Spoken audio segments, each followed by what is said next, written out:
আসসালামু আলাইকুম সবাইকে। সবাই কেমন আছেন? আমরা আলহামদুলিল্লাহ ভালো আছি। তো চলে আসছি আর একটা ব্লগ নিয়ে আপনাদের মাঝে। আজকে ব্লগে শেয়ার করব আমি কিভাবে পিৎজা তৈরি করি। তো পিৎজা তৈরি করার জন্য আমি প্রথমে একটা বাটিতে 2.5 কাপের মতো আটা নিয়ে নিয়েছি। এটা আটা, ময়দা না, আমি কখনো ময়দা দিয়েই করি না, আটা দিয়েই করি।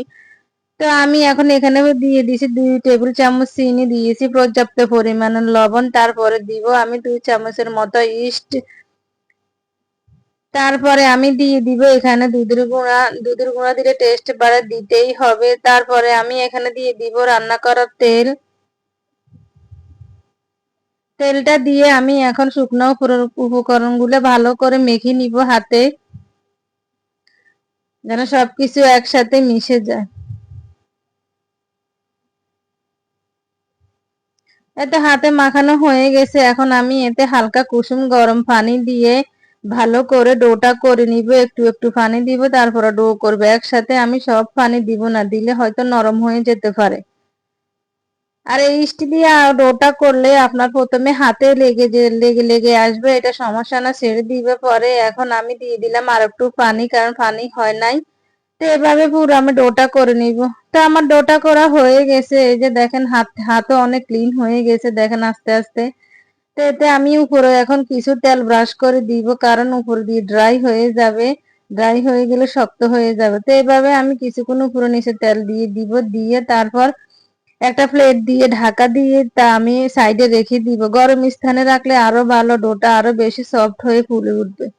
তার কি আমি পিজাতে তো চিকেন লাগবে, আমি কিছু চিকেন ছোট ছোট পিস করে নিয়েছি। এখন এটা আমি মশলা দিয়ে কিছুক্ষণ মেখে রেখে দিব। প্রথমে দিয়ে দিছি কিছু চিলি ফ্লেক্স, তারপরে দিয়েছি গোলমরিচের গুঁড়া, তারপরে দিলাম মরিচের গুঁড়া, তারপরে দিব লবণ, তারপরে দিব আমি একটু সয়া সস, তারপরে দিয়ে দিব আপনার আদা রসুনের পেস্ট, তারপরে দিব আমি একটু লেবুর রসা, তারপরে দিব আমি জিরার গুঁড়া, ধনিয়ার গুঁড়া।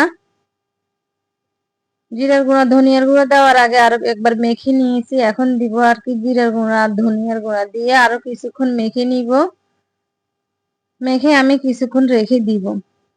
দেওয়া হয়ে গেছে। এখন আমি এটা ভালো করে একটু মেখে নিব, মেখে কিছুক্ষণ রেখে দিব। তো মাখা হয়ে গেছে, কিছুক্ষণ আমার রেস্টে রাখছি। এখন চলে আসছি এটা রান্না করার জন্য। এই যে ফ্রাই প্যানে তেল দিয়ে দিয়েছি, তেলটা গরম হয়েছিল, চিকেনটা আমি দিয়ে দিলাম। চুলার আঁচটা কিন্তু আপনার লোতে আছে, এভাবে লোতে দিয়ে চিকেনটা রান্না করতে হবে। আর চিকেনটাতে পানি দিতে হবে না। এটা যখন আপনি কুক করবেন, এটা থেকে এটার গা থেকে অনেক পানি বের হবে, ওই পানি থেকে দিয়ে আপনার চিকেনটা রান্না হয়ে যাবে। তো এটা আমার চিকেনটা হয়ে গেছে, দেখেন তেল ছেড়ে ছেড়ে দিয়ে আসছে। এখন আমি চিকেনটা একটা বাটিতে নিয়ে নিব, বাটিতে নিয়ে আমি সাইডে রেখে দিব। দেখেন আমি এগুলা করছি দুপুরবেলা, আর পিজাটা তৈরি করতে গেছি আমি বিকেল আসর নামাজের পর। তো এখানে আমি কিছু চিকেন সসেসও দিব পিজার সাথে।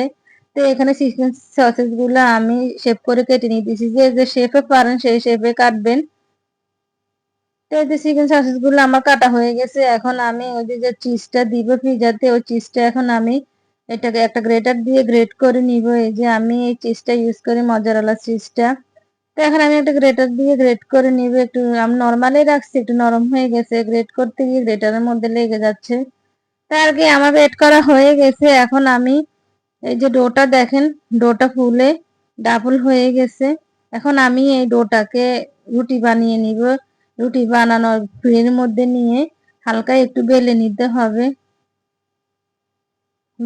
আপনার রুটি বানানোর আগে ভালো করে একটু মথে নিলে ভালো হবে, তাহলে সফট আরো বেশি হবে, আর পিজাটা একটু ফুলবে, ভালো হবে, খেতে মজা হবে।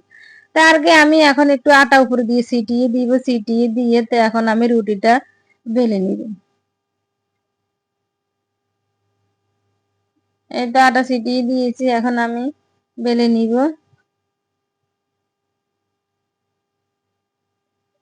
বেশি বেলতে হবে না, জাস্ট একটু মেলে নিলেই হবে। এটা সাইড দিয়ে কিছু জায়গা দিয়ে হয় না, তা আমি আঙ্গুল দিয়ে দিয়ে চেপে চেপে মেলে দিতেছি। তার কি রুটি বানানোটা হয়ে গেছে, আর বেলবো না, এটা এই শেপে রাখবো। তারপর আমি পিজা ট্রের মধ্যে এটা নিয়ে নিব। তো পিজা ট্রের মধ্যে নিয়ে আমি হাত দিয়ে চেপে চেপে সাইডে দিয়ে রুটিটা মেলে নিব। যতই মেলি তো মনে হয় যে আবারও ছোট হয়ে যায়। তার কি এই যে মেলে মেলে দিব, না হলে তো হবে না, মোটা হয়ে যাবে, বেশি মোটা হলে ভিতরে হবে না। তারপরে আমি হাত দিয়ে সাইড গুলা একটু ইয়ে করে দিব, মাঝখান থেকে আমি আটাটা নিয়ে সাইডেটা একটু উঁচা উঁচা করে দিব। এই যে উঁচা উঁচা করে দিলে তাহলে মাঝখানটা আর ফুলবে না, কিংবা ফুলে উঠবে না, সাইডটাই শুধু ফুলবে। তা আর কি আমার এই যে হয়ে গেছে। এখন আমি একটা কাঁটা চামচ দিয়ে ফ্রিজার মাঝখানটায় একটু ছিদ্র করে নিব, যাতে ফ্রিজারটা ফুলে না উঠে। ফ্রিজার যদি ফুলে উঠে তাহলে ফ্রিজারতে যতগুলা জিনিস দিব সবগুলো ফুলে উঠে সব নিচে পড়ে যাবে, তাই একটু কাঁটা চামচ দিয়ে এটাকে ছিদ্র করে করে দিতে হবে। তো এতে কাঁটা চামচ দিয়ে ছিদ্র করা হয়ে গেছে। এখন আমি এতে দিয়ে দিব উপর দিয়ে পিৎজা সস।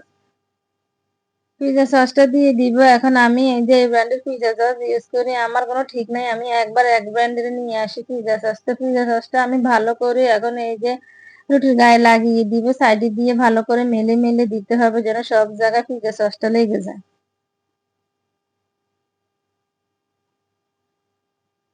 পিৎজা সসের কালারটা অনেক সুন্দর আসছে না? তো এই তো আমার পিৎজা সসটা দেওয়া হয়ে গেছে। এখন আমি এতে দিয়ে দিব ওই যে চিজটা, যে চিজটা আমি গ্রেট করে রাখছি সেই চিজটা এখন আমি দিয়ে দিব। আর সাইডে দিয়ে মনে হয় যে একটু ইয়ে হয়ে গেছে, আমি হাত দিয়ে আবার চেপে চেপে দিতেছি। তো এই যে এখন আমি চিজটা দিয়ে দিতেছি, সবগুলা দিব না, এখন এক লেয়ারে আমার যা লাগে আমি তাই দিব। তারপরে দিয়ে দিব কেটে রাখা সেই চিকেন সসেস গুলি, সুন্দর করে সাজিয়ে দিব সাইডে দিয়ে, মাঝখান দিয়ে সব জায়গায় যেন পিস গুলি থাকে। চিকেন সসেস দেওয়ার পর আমি দিয়ে দিব আগে থেকে ভেজে রাখা সেই চিকেন গুলি। এই যে সসটা বেশি সবগুলা দিই নাই, এখন এখানে চিকেনটা সবগুলা দিব না, বেশি হয়ে যাবে। তো চিকেনটাও আমার দেওয়া হয়ে গেছে। এখন আমি এতে দিয়ে দিব কিছু অর্গানো। অর্গানো দিতেই হবে পিজাতে, অর্গানো না দিলে পিজার যে টেস্ট, যে গ্রানোটা আসবে না। এই যে অর্গানো, এই অর্গানোটা আমি দিয়ে দিব। তারপরে দিয়ে দিব আমি কিছু চিলি ফ্লেক্স। তারপরে উপরে দিয়ে আমি কিছু চিলি ফ্লেক্স দিয়েছি। তারপরে দিয়ে আমি চিলি ফ্লেক্স দেওয়ার পরে দিয়ে আমি আবারও কিছু চিজ দিয়েছি। চিজ দেওয়ার পরে ওই যে বাকি চিজ যেগুলি ছিল ওইগুলো দিয়ে দিয়েছি। তারপরে দিয়ে দিলাম টমেটো সস, যেটা আমি হাতে করছি সেই সসটা দিয়ে আমি একটু আবারও একটু অর্গানো চিলি ফ্লেক্স দিয়েছি। আমার মনে হয়েছে কম হয়েছে তাই আমি আবারও দিয়েছি। তো সসটা দিলাম। তো এই তো আমার পিজাটা রেডি, দেখেন কালারটা অনেক সুন্দর হয়েছে। এখন আমি এটা ওভেনে কুক করতে দিব। তা আমার ওভেনটা আগেই আমি কিছুক্ষণ প্রি হিট করে নিয়েছি। এই যে এখন পিজা ট্রেটা দিয়ে দিব, এটা কুক হতে থাকবে।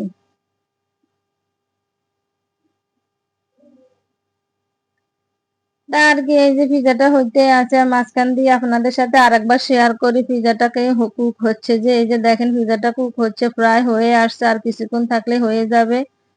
তা আর কি আমার পিজাটা হয়ে গেছে। এই যে দেখেন কত সুন্দর হয়েছে পিজাটা। এখন আমি আপনাদের দেখাবো এটা যে ভালো করে হয়েছে একটা কাঁটা চামচ দিয়ে। আপনি যখন দেখবেন যে কাঁটা চামচটা খুব ক্লিন আসতেছে তখন বুঝবেন যে পিজাটা হয়ে গেছে। তো এখন আমি পিজা কাটার দিয়ে পিজাটা কেটে একটু পিস পিস করে নিব। তা আর কি আজকের ভিডিও এখানে পর্যন্ত। আমার পিজা বানানো ভিডিওটি কেমন লাগছে আপনাদের কাছে কমেন্টস করে জানাবেন। সবাই লাইক করবেন, শেয়ার করবেন। সবাই ভালো থাকবেন, সুস্থ থাকবেন। সবাইকে আল্লাহ হাফেজ।